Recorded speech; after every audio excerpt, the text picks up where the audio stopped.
Hello guys, আসসালামু আলাইকুম and welcome to ভূত আড্ডা। শুরু হয়ে গেল ভূত আড্ডার আরও একটি নতুন এপিসোড। প্রথমেই আমরা আন্তরিকভাবে দুঃখিত গতকালের এপিসোডটি আপনাদের মাঝে উপস্থাপন বা আপনাদের সাথে শেয়ার করতে না পারার জন্য। টেকনিক্যাল কিছু ফল্টের কারণে গতকাল আমরা আপনাদের রেগুলার এপিসোডটি দিতে পারিনি। আশা করি এর পরবর্তীতে এরকমটা আর হবে না। তো আজকে আপনাদের জন্য যে ঘটনাটি নিয়ে এসেছি সেটি হচ্ছে আমাদের সবার প্রিয় রাসেল রাজের লেখা পাখিরূপী জিন। সত্যি ঘটনাটা বেশ অসাধারণ। অনেক সুন্দরভাবে রাসেল রাজ ভাই আমাদেরকে লিখে পাঠিয়েছেন। আশা করি আপনাদের ওই ঘটনাটি বেশ ভালো লাগবে। তো মূল ঘটনায় যাওয়ার আগে আপনাদেরকে বলতে চাই, আপনারাও যদি আমাদেরকে ঘটনা পাঠাতে চান সেক্ষেত্রে আপনাদের জন্য দুটি বই আছে। প্রথমত আপনারা সরাসরি আমাদের হোয়াটসঅ্যাপ নাম্বারে নক দিতে পারেন, আর আমাদের হোয়াটসঅ্যাপ নাম্বারটি আমাদের ডেসক্রিপশন বক্সে অথবা আমাদের কমেন্ট বক্সে প্রিন্ট আপ করা আছে। এছাড়াও আপনারা চাইলেই কিন্তু আমাদেরকে ইমেলের মাধ্যমেও ঘটনা পাঠাতে পারেন, আর আমাদের ইমেল অ্যাড্রেসটি হচ্ছে bhutadda.stories@gmail.com। তো এই ছিল আমাদেরকে ঘটনা পাঠানোর কিছু প্রসেস। মূল ঘটনায় যাওয়ার আগে আপনাদেরকে রিকোয়েস্ট করব, আপনারা যারা এখনও আমাদের চ্যানেলটিকে সাবস্ক্রাইব করেননি তারা খুব দ্রুত সাবস্ক্রাইব করে পাশে থাকা অল অপশনটি সিলেক্ট করে দিন, যাতে করে আমাদের পরবর্তী সকল আপডেট সবার আগে আপনার কাছে পৌঁছে যায়। তো আর কথা বাড়াবো না, এখন সরাসরি চলে যাব আজকের মূল ঘটনায়। চলুন তাহলে শুনে আসি রাসেল রাজের পাখিরূপী জিন।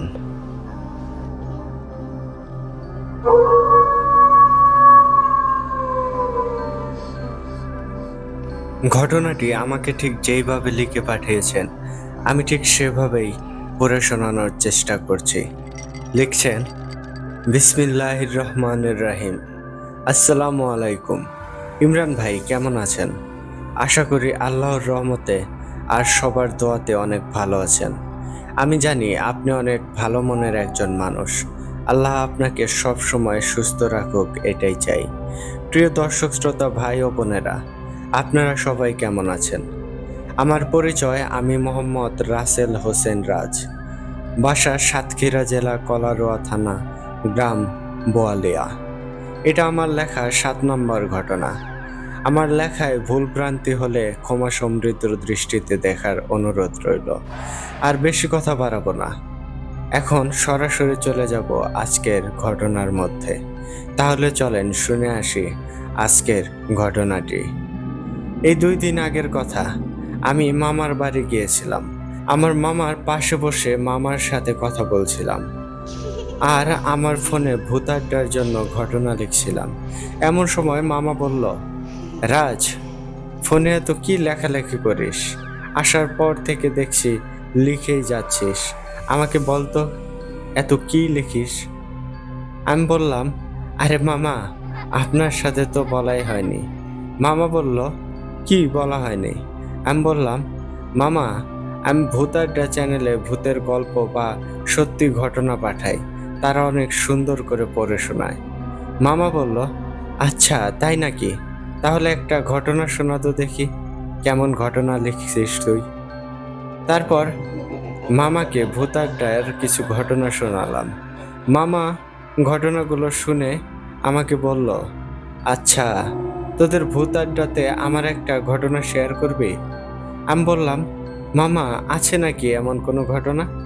মামা বলল, হ্যাঁ, এটা অনেক আগের কথা। আমি তখন প্রায় মাছ ধরতে যেতাম। আমার সাথে এমন একটা ঘটনা আছে, কিন্তু একটা ঘটনা এখনো আমার খুব ভালো করে মনে আছে। আর তুই তখন অনেকটাই ছোট্ট ছিলি, বুঝলি? আমি জিজ্ঞেস করলাম, আচ্ছা মামা, তাহলে ঘটনাটা কখন বলবেন? মামা বলল, আরে কিছু সময় পরে সন্ধ্যা নামবে, একটু আগেই তো আসলি, রাতে বলবো নি, খাওয়া দাওয়া করে, ঠিক আছে? আমি বললাম, আচ্ছা ঠিক আছে মামা, সমস্যা নেই। রাত 10টার দিকে খাওয়া দাওয়া করে মামা আর আমি বসে গেলাম। আমি বললাম, মামা কি হলো, এবার ঘটনাটা বলেন। মামা বলল, আচ্ছা বলছি দাঁড়া। আমি আবারও জিজ্ঞেস করি, মামা, আপনি যে ঘটনাটা বলবেন ওটা কি সত্য ঘটনা নাকি? মামা বলল, আরে একেবারে 100% সত্যি। তোর বিশ্বাস না হলে তোর মামির কাছে কাল সকালে শুনে দেখিস, ঠিক আছে? আজ যে ঘটনাটা বলবো এটা তোর মামিরও খুব ভালো করে মনে আছে। আমি বললাম, আচ্ছা নেন, এবার ঘটনা শুরু করেন। ঘটনার ভেতর কথা বলার জন্য দুঃখিত।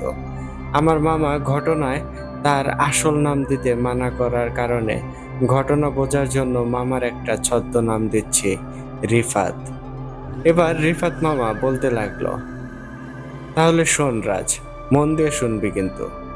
আমি মাথা নাড়িয়ে হ্যাঁ সূচক ইশারা করলাম।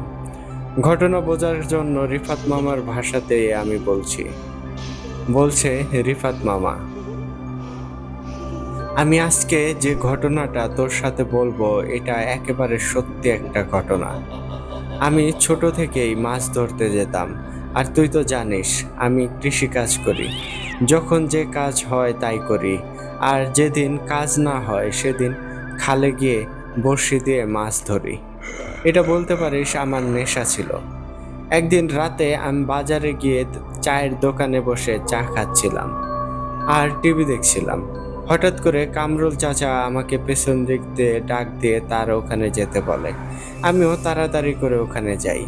কামরুল চাচা আমাকে বলে, কিরে রিফাত, তোর জন্য সেই কখন থেকে অপেক্ষা করছি, আর তুই এখানে বসে চা খাচ্ছিস? আমি বললাম, আমি কি করে জানবো আপনি আমাকে খুঁজতেছিলেন? কি দরকার বলেন? তখন কামরুল চাচা বলল, কাল তোর কোনো কাজ আছে? আমি বললাম, না নেই। কামরুল চাচা বলল, তাহলে তো ভালোই হলো, কাল সকালে গিয়ে আমার ক্ষেতের ধানগুলো কেটে দিবি, ঠিক আছে?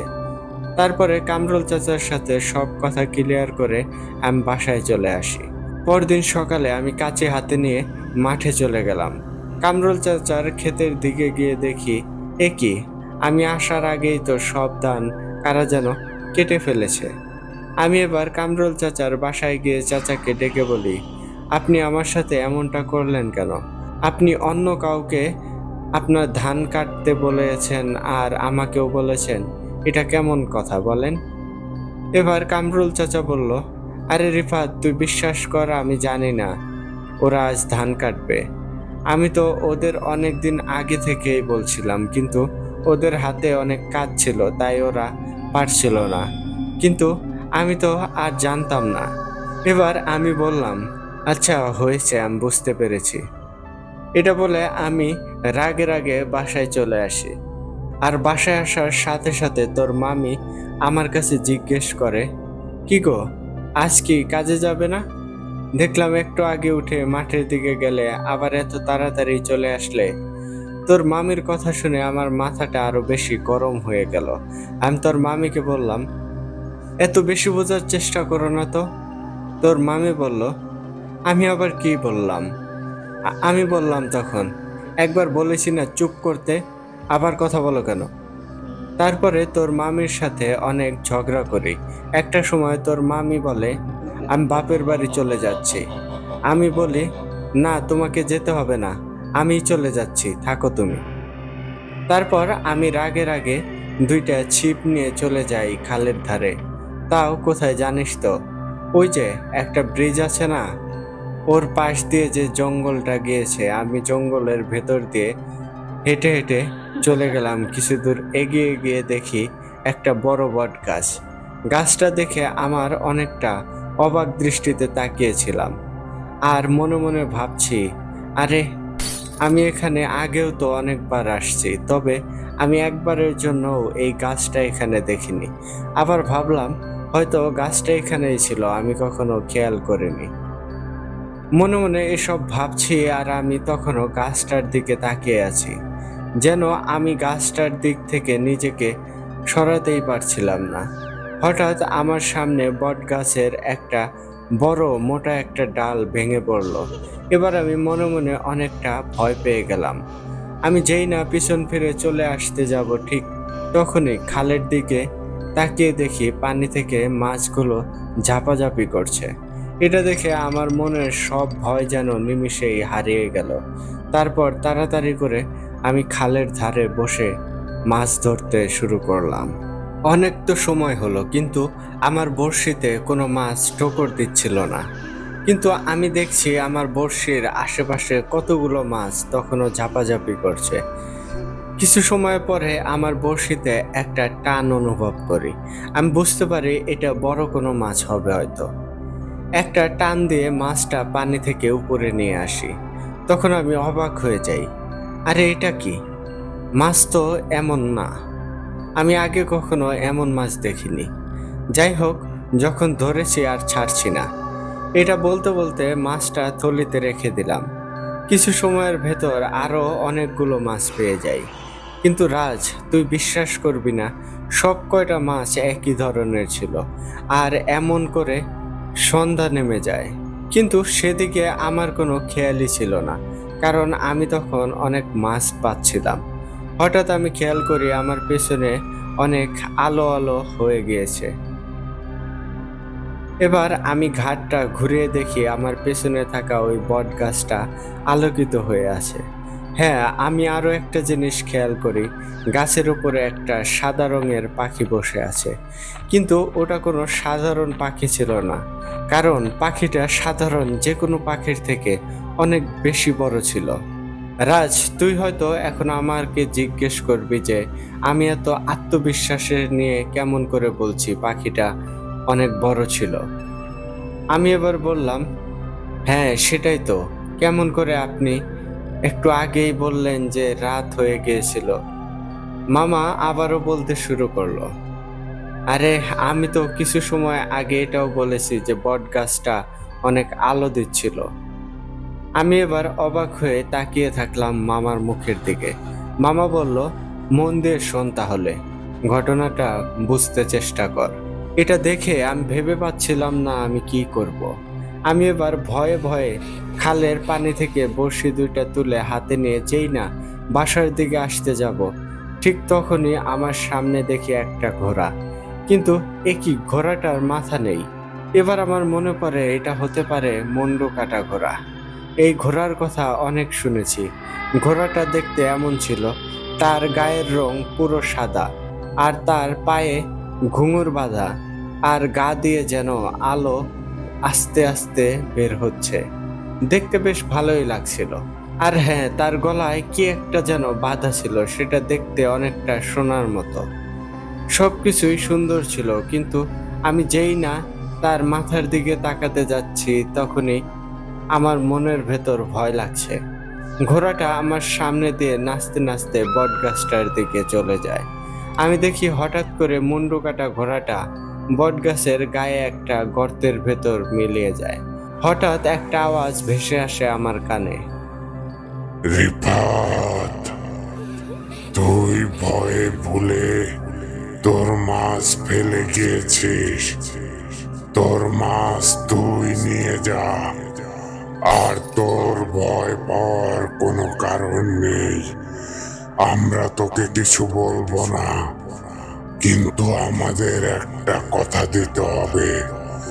তুই যে আমাদেরকে দেখেছিস, এটা কাউকেই বলতে পারবি না। আমি তখন কিছু বলতে পারছিলাম না। তাড়াতাড়ি ওখান থেকে মাছগুলো নিয়ে দৌড়ে বাড়িতে চলে আসি। বাড়ি এসে তোর মামিকে ডাক দিয়ে বলি দরজা খুলতে। তোর মামি দরজা খুলতেই আমি তোর মামির সামনেই অজ্ঞান হয়ে পড়ে যাই। তারপরে আমার জ্ঞান আসলে দেখি সবাই আমার সামনে দাঁড়িয়ে আছে। এবার তোর নানি মানে আমার মা আমাকে বলে, বাবা তোর কি হয়েছে? হঠাৎ করে বাসায় এসে এমন অজ্ঞান হয়ে গেলি কেন?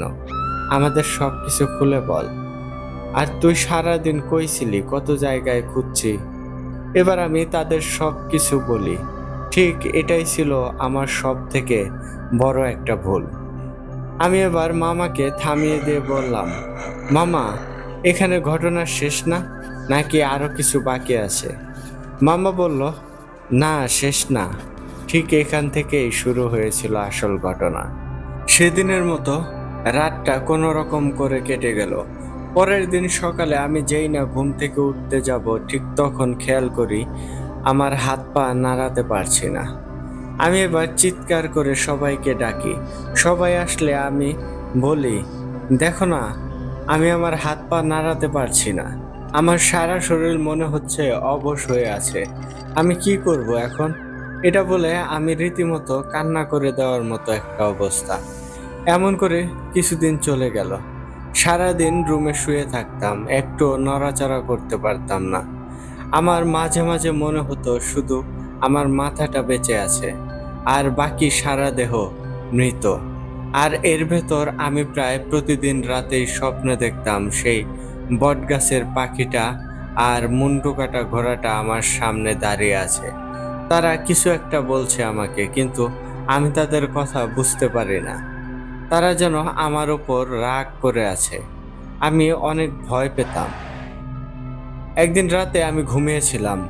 হঠাৎ আমার মনে হলো আমার পায়ের কাছে কারা দাঁড়িয়ে আছে। এমন সময় আমি চোখ খুলে দেখি সেই ঘোড়া আর পাখিটা আমার পায়ের কাছে। আমি ভয়ে ভয়ে বলি, "আহ, তোমরা তোমরা এখানে কি চাও? আমার কাছে কেন এসেছো?" পাখিটা এবার এক রাগান্বিত কণ্ঠে বলল, তোকে না মানা করেছিলাম কাউকে আমাদের কথা না বলতে? তারপরেও তুই কেন বললি?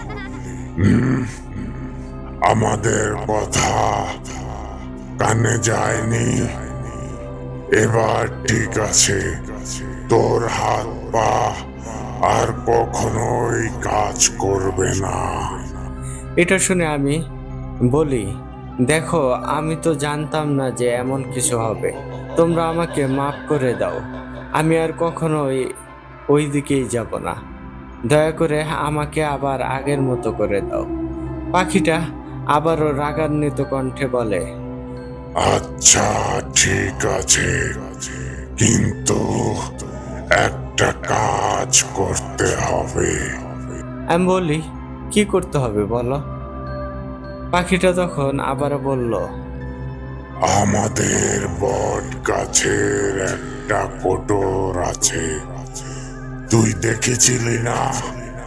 ওর ভেতর থেকে এক মুঠো মাটি নিয়ে আসতে হবে, আর সেই মাটি তোর গায়ে লাগিয়ে দিলেই তুই আবার আগের মতো হয়ে যাবি।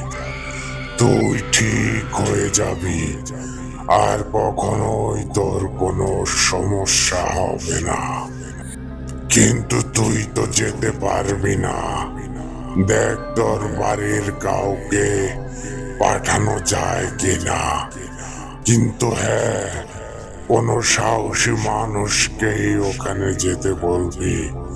তা না হলে যদি ওখানে গিয়ে ভয় পায়, তাহলে সে সেখানেই মারা যাবে।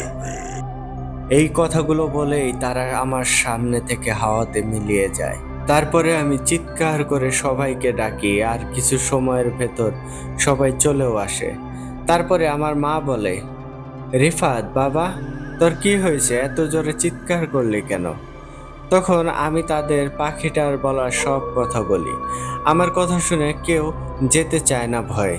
আমার মা তখন আবারও বলে, তুই কোন বট গাছটার কথা বলছিস? ওখানে তো অনেক বছর আগে একটা বট গাছ ছিল, এখন তো আর সেটা নেই। আমার মায়ের মুখে এটা শুনে আমি বলি, আরে কি বলো মা? আমি সেই দিন না তোমাদের সব কিছু বললাম? মা বলল, আগের দিন তো আমি ভেবেছিলাম তুই কোনো রূপকথা বানিয়ে বলছিস বা মিথ্যা কথা বলছিস। এবার আমি বললাম, এত কিছু জানি না আমি। ওই মাটি নিয়ে আসতেই হবে। যে যাবে, তোমরা দেখো তাড়াতাড়ি কে যেতে পারবে। এবার আমি খেয়াল করলাম আমার দিকে তাকিয়ে মামা একটা হাসি দিল।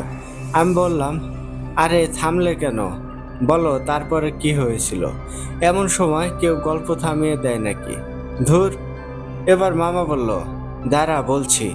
তার আগে তুই বল, কে গিয়েছিল? কে হতে পারে সেদিন মাটি আনতে গিয়েছিল? আমি বলি, তা আমি কি করে জানবো? আমি তখন ছোট্ট ছিলাম না। মামা বলল, হ্যাঁ তাও তো ঠিক। আচ্ছা, তোর মা বাবা তোর সাথে কিছু বলেনি এই বিষয়ে কখনো? আমি বলি, না তো মামা। মামা বলল, তাহলে শোন। সেই দিন তোর আব্বু গিয়েছিল মাটি আনতে, তাছাড়া কেউ সাহস করেনি ওইখানে যেতে। এটা শুনে আমি হতভম্ব হয়ে গেলাম আর বললাম, কি বলেন মামা, এটা কি সত্যি? আর আম্মুও তো আমাকে কখনো এইসব বলেনি। মামা বলল, আচ্ছা তাহলে শোন, শুনলে বুঝতে পারবি। সেদিন আমার মুখ থেকে পাখির বলা সব কথা শোনার পরে কেউ যেতে রাজি হচ্ছিল না। তারপরে তোদের বাসায় খবর দেই। তারপরে তোর আম্মু আব্বু একসাথে আমাদের বাসায় আসে। তোর আব্বু এসেই আমার এই অবস্থা দেখে তোর আব্বু জানতে চায় আমার আসলেই কি হয়েছে। তারপরে আমি বলি সব কিছুই প্রথম থেকে শেষ পর্যন্ত। আমার কথা শুনে তোর আব্বু বলে, বুঝতে পারছি কি করতে হবে। এবার বাসার সবাইকে ডাক দিয়ে তোর আব্বু বলে, আমি যাব ওই বট গাছ থেকে মাটি আনতে। এটা শুনে তোর আম্মু আর তোর নানি অনেকটাই ভয় পেয়ে যায়। একটা কথা, তোর আব্বুর কিন্তু এমনিতেই অনেক সাহস ছিল আর শরীরও অনেক শক্তিশালী ছিল। তোর আব্বুর অনেক সাহস থাকার কারণে তার মুখের উপরে আর কিছুই বলে না কেউ, কারণ কাউকে না কাউকে তো যেতেই হবে। এবার তোর আব্বু আমার দিকে তাকিয়ে বলে, এই রিফাত, মাটি আনতে কখন যেতে হবে রে? তোমার সাথে কিছু কি বলেছিল? আমি এবার চুপ করে মনে করার চেষ্টা করি, কিন্তু না, ওরা তো আমার সাথে বলেইনি কখন যেতে হবে। হঠাৎ অনুভব করি আমার মাথার ভেতর থেকে একটা পাখি আওয়াজ বলে উঠল, রাত 1:30 যেতে বলবি, তাহলেই হবে। এবার আমি তোর আব্বুকে বললাম, দুলাভাই, ওরা বলেছে আজ রাত ঠিক 1:30 দিকে যেতে হবে। একা একাই যেতে হবে, কিন্তু একটা কথা, ওরা আরো বলেছে মাটি হাতে নিয়ে পিছনে তাকাতে মানা করছে। যদি আপনি ভুল করেও পিছনে তাকিয়ে দেখেন তাহলে আমাদের আরো অনেক বড় সমস্যা হবে। এটা শুনে তোর আব্বু বলল, আরে আমাকে দেখে কি তোমার ভীতু মনে হয় নাকি?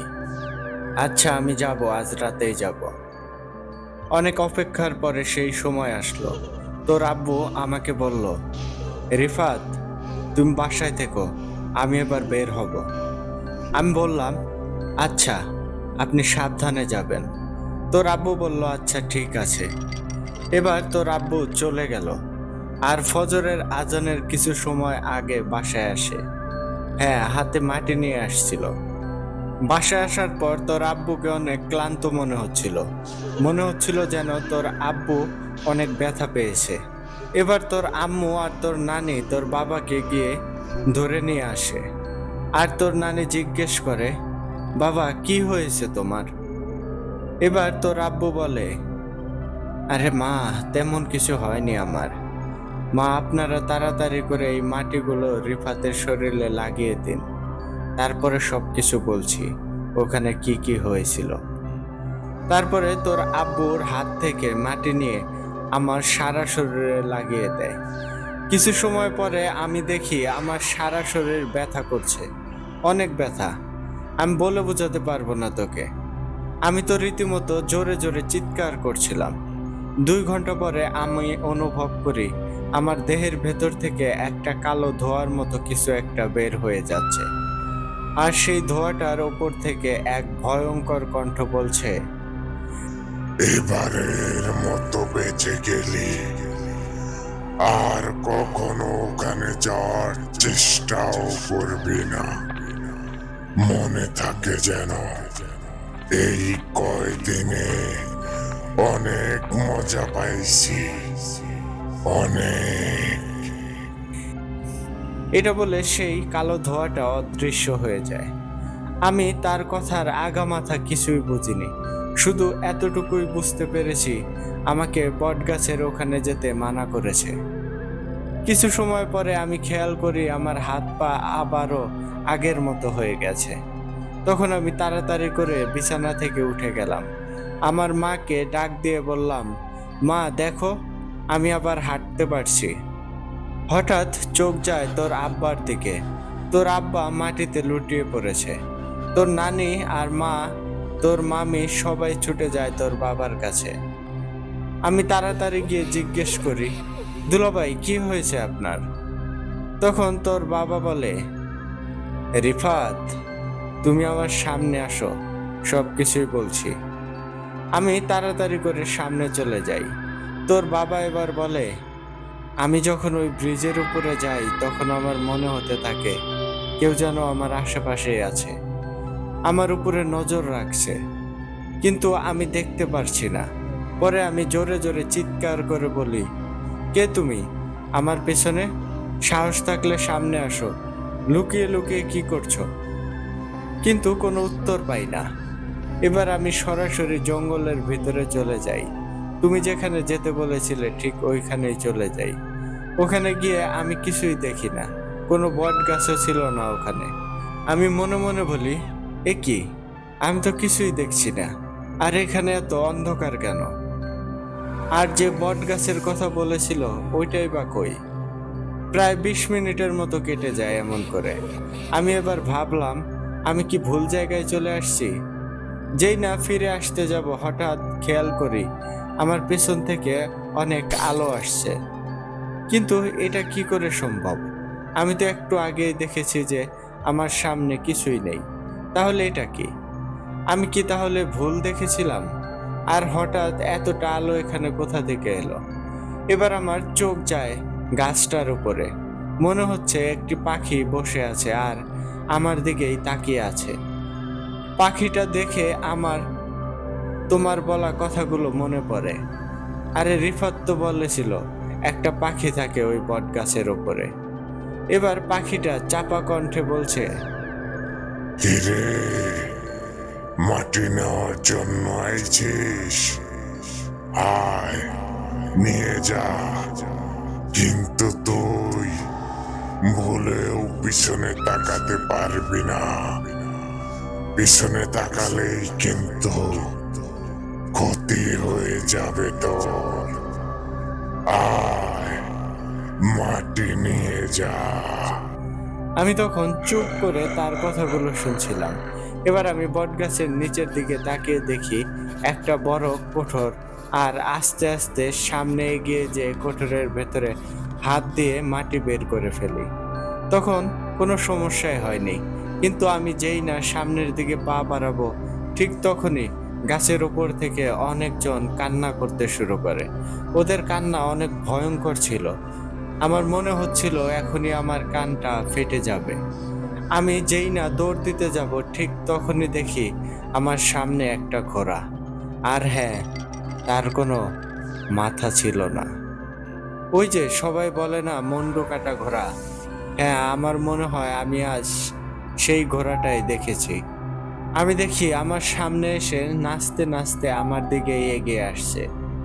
আমার সামনে এসে আমাকে তার পা দিয়ে একটা লাথি দেয়। আমি লাথিটা খেয়ে অনেকটা দূরে গিয়ে পড়ি। এতে আমি অনেক ব্যথা পাই। তারপরেও আমি উঠে দাঁড়াই। এবার আমি দেখি ঘোড়ার উপরে একজন বসে আছে, অনেকটা মানুষের মতোই দেখতে, কিন্তু ওটা সাধারণ মানুষের থেকে অনেক বেশি লম্বা ছিল। সেই লোকটা এবার ঘোড়ার পিঠ থেকে নেমে আমার কিছুটা সামনে চলে আসে।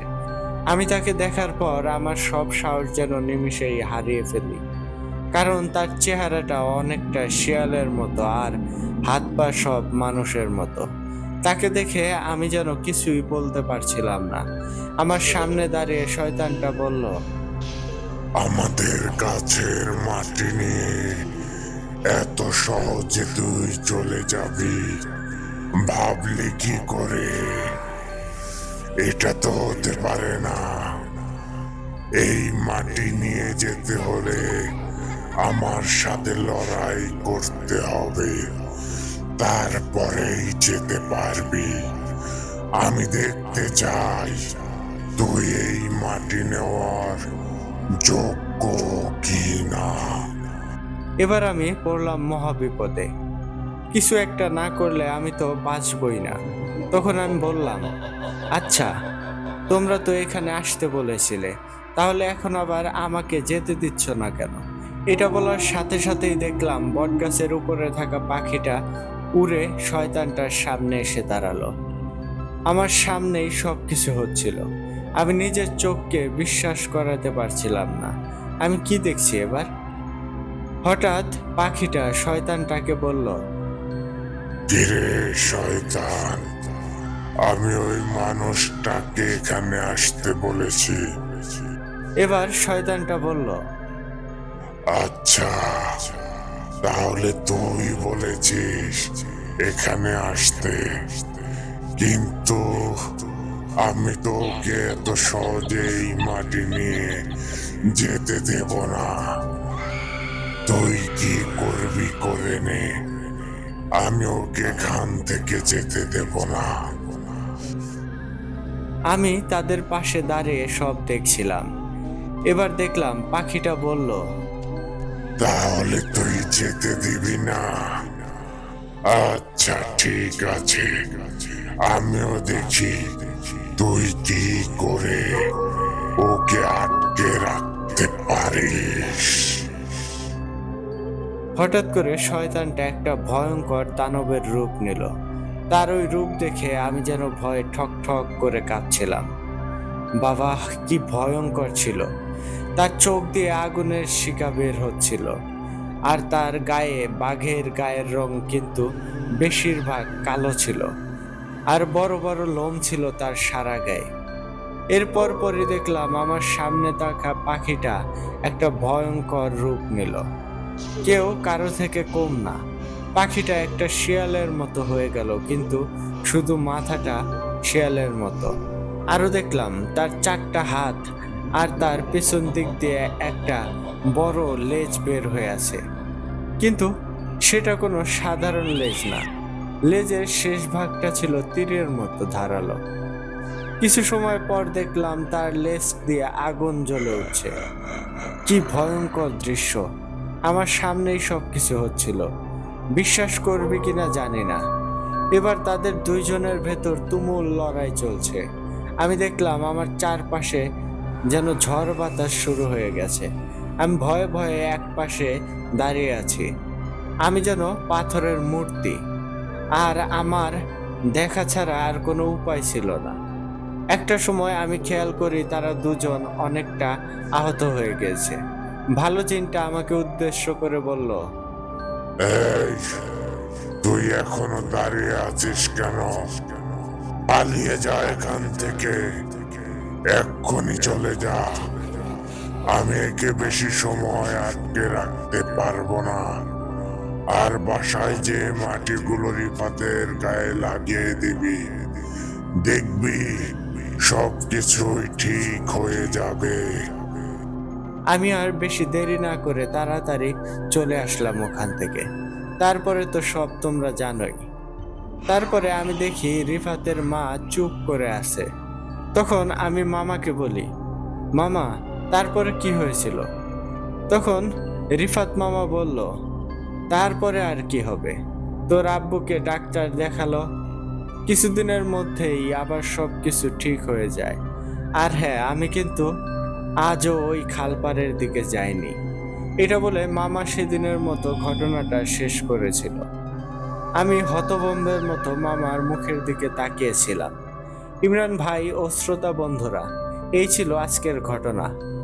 ভালো লাগলে কমেন্ট করে জানাবেন, আর ভালো না লাগলেও সেটাও কমেন্টের মাধ্যমে আমাদের সাথে শেয়ার করবেন। আপনাদের এক একটা কমেন্ট আমাদের ঘটনা লিখতে আরো বেশি আগ্রহ জাগায়। সবাইকে অনেক অনেক ধন্যবাদ জানাই ভূত আড্ডার সাথে থাকার জন্য। সব সময় ভূত আড্ডার সাথে থাকবেন। ভূত আড্ডা দীর্ঘজীবী হোক। আর ইমরান ভাই, আপনাকে কি বলে ধন্যবাদ দেব আমার সেটা জানা নেই। এত সুন্দর করে কেমনে ঘটনাগুলো বলেন ভাই। আপনার কণ্ঠে জাদু আছে ভাই। সব সময় দোয়া করি আপনি ভালো থাকবেন, আর ভালোর দলেই থাকবেন সব সময়।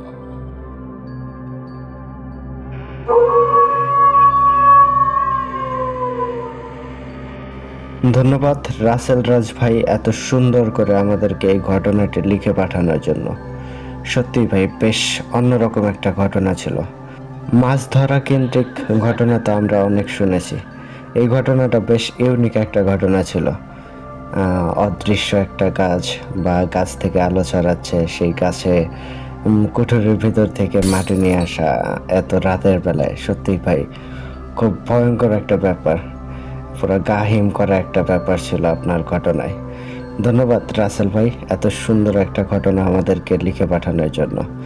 তো লিসেনার্স, আপনারা কিন্তু অবশ্যই কমেন্ট করে জানাতে পারেন রাসেল রাজ ভাইয়ের এই ঘটনাটি আপনাদের কাছে কেমন লেগেছে। আপনাদের এক একটা কমেন্ট আমরা সবাই কিন্তু পর্যবেক্ষণ করে থাকি, বিশেষ করে আমাদের ভূত আড্ডা টিম। কেননা আপনাদের ধরিয়ে দেওয়া ভুল থেকে যেমন আমরা শিক্ষা নেই, সেই জায়গাগুলোকে ইমপ্রুভ করার চেষ্টা করি, ঠিক তেমনি আপনাদের ভালো মন্তব্যগুলো, ভালো কমেন্টগুলোকে আমাদের অনেক বেশি অনুপ্রাণিত করে নতুন ঘটনা লিখতে। তো আশা করি আপনারা আপনাদের মূল্যবান মতামত আমাদের সাথে শেয়ার করবেন। তো এই ছিল আজকের আয়োজন। চলে যাওয়ার আগে আবারও আপনাদেরকে বলবো, যারা এখনও আমাদের চ্যানেলটিকে সাবস্ক্রাইব করেননি, খুব দ্রুত সাবস্ক্রাইব করে ফেলুন, যাতে করে আমাদের পরবর্তী সকল আপডেট সবার আগে আপনার কাছে পৌঁছে যায়। আর আপনারাও যদি আমাদেরকে ঘটনা পাঠাতে চান, সেই ক্ষেত্রে আপনাদের কাছে দুইটি বই আছে। প্রথমত আপনারা সরাসরি আমাদেরকে হোয়াটসঅ্যাপে নক দিতে পারেন, আর আমাদের হোয়াটসঅ্যাপ নাম্বার আমাদের ডেসক্রিপশন বক্সে অথবা কমেন্ট বক্সে প্রিন্ট আপ করা আছে। এছাড়াও আপনারা চাইলেই কিন্তু আমাদেরকে ইমেলের মাধ্যমেও ঘটনা পাঠাতে পারেন। আর আমাদের ইমেল অ্যাড্রেসটি হচ্ছে bhutadda.stories@gmail.com। আপনাদের জানাশোনা সেরা ভয়ের ঘটনাটি আমাদেরকে লিখে কিংবা ভয়েস ক্লিপ আকারে পাঠিয়ে দিতে পারেন। তো এই ছিল আজকের আয়োজন, আশা করি আপনাদের অনেক বেশি ভালো লেগেছে।